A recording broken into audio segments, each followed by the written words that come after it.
Hello guys, so in today's video I'm going to show you how to leave a Discord server. So let's get started.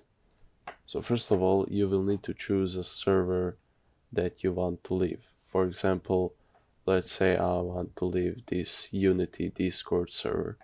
So you go top left side, you click this, and as you can see you instantly have this leave server option.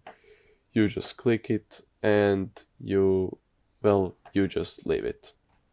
Now I don't really want to leave it, so I will not click this. One thing though guys, if you have a server that you have created, you can't actually leave it, but let me show you instead how to delete it.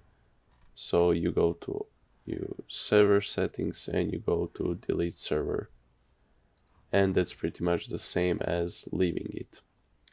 Anyways guys, I hope this short video helped you. If it did, leave a like. If you have any questions, ask them down below in the comment section. If you want more videos just like this, subscribe. Anyhow guys, have a nice day.